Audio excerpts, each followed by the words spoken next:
मुझे बहुत से सवाल आए हैं उन लोगों की तरफ से जो फिनलैंड में अप्लाई करना चाह रहे हैं कि मुनीब भाई हमें लैंग्वेज रिक्वायरमेंट्स के बारे में बताएं। क्या हमने आइल्स देना है, हमने पीटी देना है? अगर आइल्स देना है तो हमें कितने बैंड चाहिए, या पीटी देना है तो हमें क्या क्या चाहिए? विदाउट कोई इंग्लिश प्रोफिशिएंसी टेस्ट दिए बगैर भी हम फिनलैंड में आ सकते हैं या नहीं? तो इस वीडियो में आपकी सारी कन्फ्यूजन को मैं दूर करूंगा। तो वीडियो एंड तक देखिएगा, कहीं मत जाइएगा। Without wasting any time, let's start the video.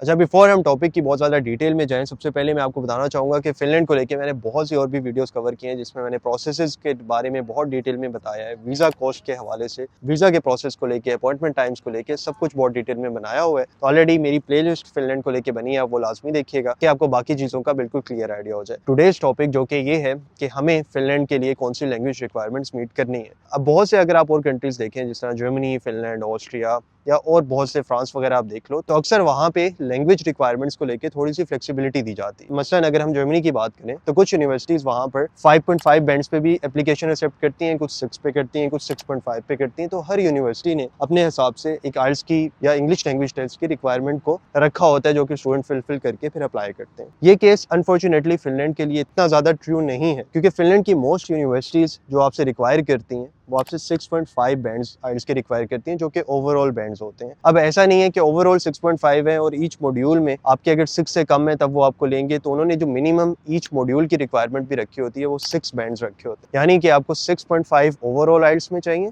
और जो minimum 6 bands in each module चाहिए, जो कि आपका राइटिंग, रीडिंग, लिसनिंग और स्पीकिंग का होता है। जरूरी नहीं है कि आप आइल्स का ही टेस्ट दें, और टेस्ट भी कुछ एक्सेप्टेबल हैं, जिस तरह टोफिल या पीटीई की हम बात करें तो फिनलैंड एक ऐसा मुल्क है जो पीटीई को मोस्ट यूनिवर्सिटीज़, तकरीबन 90 to 100% यूनिवर्सिटीज़ भी पीटीई यहाँ पर एक्सेप्ट करती हैं। तो अक्सर लोग मुझसे जर्मनी के केस में पूछते हैं कि क्या हमें पीटीई सारी जगह पे एक्सेप्टेबल होगा। तो अनफॉर्चुनेटली जर्मनी में ओवरऑल जो यूनिवर्सिटीज़ हैं वो ज़्यादा आइल्स या टोफिल को प्रेफर करती हैं। पीटीई कुछ यूनिवर्सिटीज़ एक्सेप्ट करती हैं, लेकिन हर किसी में अभी पीटीई की इतनी ज़्यादा रिक्वायरमेंट एक्सेप्ट नहीं की जाती। लेकिन अगर हम देखें फिनलैंड को, तो फिनलैंड की जिस तरह मैंने बताया कि ऑलमोस्ट 100% यूनिवर्सिटीज अगर आपने पीटीई दिया हो तो उसे एक्सेप्ट करती हैं। जिस तरह आइल्स की हमारी एक मिनिमम रिक्वायरमेंट थी कि 6.5 आपका ओवरऑल हो और 6 आपका ईच बैंड में हो, इसी तरह जो पीटीई की रिक्वायरमेंट है वो उनके मार्क्स हैं। आपका पीटीई का 100 मार्क्स का टेस्ट होता है जिसमें आपने 65 ओवरऑल लेने हैं और 60 मार्क्स आपके ईच मॉड्यूल में आने चाहिए। अगर आपके किसी में भी इससे नीचे होते हैं तो अनफॉर्चुनेटली आपकी ये वाली चीज़ एक्सेप्ट नहीं की जाएगी। अच्छा, अब ऐसा नहीं है कि आप 6.5 ही टारगेट करो, क्योंकि आप जितना ज़्यादा बैंड ऊपर का टारगेट करोगे, लाइक 7 या 7.5, उतने आपके एक तो एडमिशन चांसेस भी इंक्रीज होते रहेंगे। और फिनलैंड में अपनी पिछली वीडियोज़ में बता चुका हूँ कि डिफरेंट यूनिवर्सिटीज़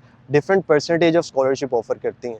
तो उसमें भी अगर आपके आइल्स के बैंड ज़्यादा होते तो आपको हाई परसेंटेज ऑफ स्कॉलरशिप मिलने के चांसेस ज़्यादा होते हैं। तो लाजमी आप जो भी दे रहे हैं, आइल्स दे रहे हैं, टोफिल दे रहे हैं या पीटी दे रहे हैं, ठीक तरह तैयारी करके दें ताकि आपके हर चीज़ में चांसेस बढ़ते रहें। अच्छा, अब इस चीज़ को लेके भी एक कन्फ्यूजन है कि क्या हम विदाउट आइल्स या पीटी या कोई भी इंग्लिश लैंग्वेज टेस्ट हो उसके बगैर भी अप्लाई कर सकते हैं? तो इसका जवाब है नहीं। तो अनफॉर्चुनेटली मोस्ट यूनिवर्सिटीज़ जो फिनलैंड में हैं उनमें से हर यूनिवर्सिटीज़ आपसे आइल्स की रिक्वायरमेंट या इंग्लिश लैंग्वेज प्रोफिशिएंसी टेस्ट की रिक्वायरमेंट लाजमी करेंगी। मोस्टली अगर आप किसी इंग्लिश स्पीकिंग कंट्री से आते हो, लाइक आप नेटिव यूएस में हो या फिर कैनेडियन हो या नेटिव लैंग्वेज आपकी इंग्लिश है, तब अक्सर यूनिवर्सिटीज़ आपसे आइल्स नहीं मांगती। लेकिन अगर आप पाकिस्तान, इंडिया, साउथ एशिया वगैरह से आ रहे हो, इवन कि आप प्रीवियस जो एजुकेशन है वो इंग्लिश में थी, फिर भी आपकी वो मोस्टली फिनलैंड की यूनिवर्सिटीज़ में एक्सेप्ट नहीं की जाती। फिनलैंड का आपने मूड बना लिया है तो फिर आपको इंग्लिश लैंग्वेज प्रोफिशिएंसी टेस्ट देने का भी लाजमी मूड बना लेना चाहिए। तो आपको विदाउट आइल्स कुछ एक्सेप्शंस हैं, जिस तरह के कुछ यूनिवर्सिटीज़ हैं जो कि अपना एक एंट्रेंस एग्जामिनेशन टेस्ट लेती हैं, जिसमें वो आपकी लैंग्वेज स्किल को भी टेस्ट कर रही होती हैं और बाकी स्किल्स को भी टेस्ट कर रही होती हैं। तो वो वाली यूनिवर्सिटीज़ फिर विदाउट आइल्स आपकी एप्लीकेशन एक्सेप्ट करती हैं, लेकिन मैं वो हरगिज़ रिकमेंड नहीं करूँगा, क्योंकि ऐसी यूनिवर्सिटीज़ बहुत लिमिटेड नंबर्स में हैं। और अगर आप फिनलैंड को लेकर सीरियस हो तो आपको लाजमी आइल्स या कोई इंग्लिश प्रोफिशिएंसी टेस्ट लाजमी दे लेना चाहिए। सिर्फ 1-2 यूनिवर्सिटीज़ या बहुत कम यूनिवर्सिटीज़ पे रिलाई नहीं करना चाहिए, इससे आपके एडमिशन चांसेस पे बहुत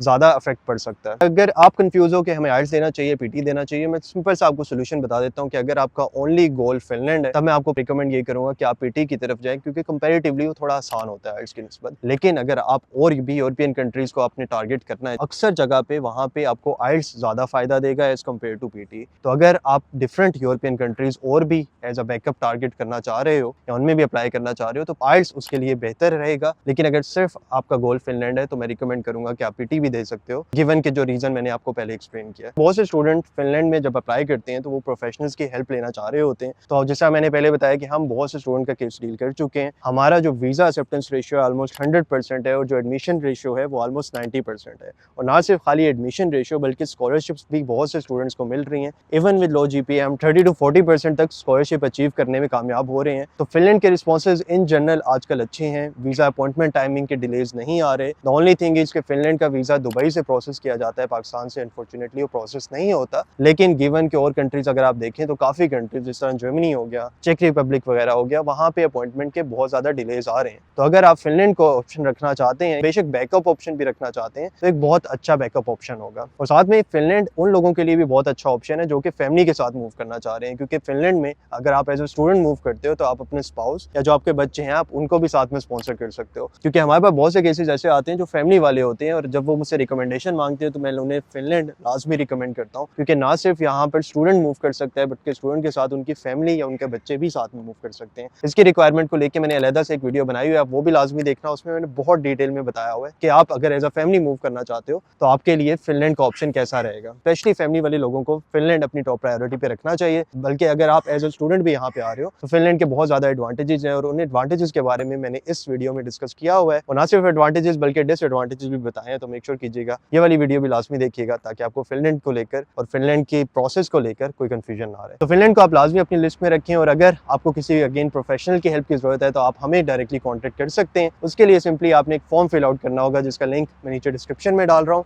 और साथ में कमेंट सेक्शन में भी डाल रहा हूँ। और अगर वो वाला लिंक आपको वहाँ से नहीं मिल रहा तो आप सिंपली गूगल पे जाके मेरी वेबसाइट ओपन कर सकते हो www.mrvlogs.com और वहाँ कॉन्टैक्ट सेक्शन में जाके आप ये वाला गूगल फॉर्म फिल आउट कर सकते हो। इसमें जो भी डाटा हमें रिसीव होगा हम विद इन 2 to 3 डेज आप तक कॉन्टैक्ट करने की पूरी कोशिश करते हैं। बस मेक श्योर कीजिएगा कि जो नंबर आपने प्रोवाइड किया है वो व्हाट्सएप का नंबर हो और वो नंबर एक्टिव भी हो, ताकि जब हम आपको कॉन्टैक्ट करें इसमें ना हमें कोई मसला है और ना आपको कोई डिले की शिकायत हो। तो मेक श्योर करें कि अपना फॉर्म फिल आउट कर लें। आपकी प्रोफाइल को एवेल्यूएट करके ना सिर्फ आपसे कॉन्टैक्ट किया जाएगा बल्कि आपको बताया भी जाएगा कि कहाँ पर आपके चांसेस अच्छे हैं और फिनलैंड में या किसी और कंट्री में जो कि यूरोप रेलिवेंट है क्या आपकी एडमिशन पॉसिबिलिटीज हैं। तो होपफुली ये वाली वीडियो आपको पसंद आई होगी, काफी ज्यादा इन्फॉर्मेटिव भी लगी होगी। अगर आई है तो मेक श्योर कीजिएगा कि चैनल को लाजमी सब्सक्राइब कर लें और वीडियो लाजमी लाइक कर लें।